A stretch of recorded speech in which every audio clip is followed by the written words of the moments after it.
มามื่อนี้ฮอดมือนัดไม้กันเลยพี่น้องบุญลงไปวันน้องโคตรเนาะคือมือวันที่10 เมษายน 2016เนาะสำหรับมื่อนี้เฮากำลังจดแต้มผู้ที่จับจองวงไพ่เนาะอยู่วัดอัมบาลาแดนจำปาบ้านของคนเนื้อเมืองสุรินทร์แขวงสวรรณเขตอันนี้เป็นตัวท็อปเขาเนาะเนี่ยเนาะทางงานตัวท็อปมามวนมันแน่นอนไม่แรงเนาะพี่น้องสำหรับเพลงนี้เพิ่นวายเปิดเอาเองเลยมวนมันแน่นอน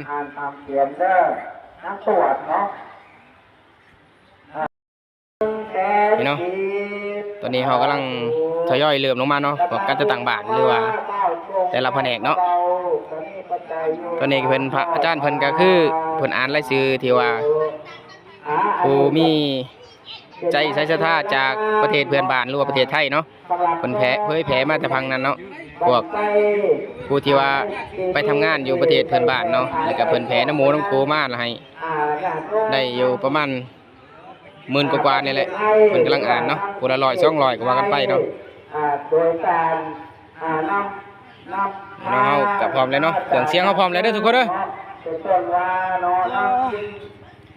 อันนี้ก็ห้าวนอนแล้วเพิ่นจะมื้อแรกอยู่ไหนตอนสิจุดลงไฟสิมีเครื่องเสียงอยู่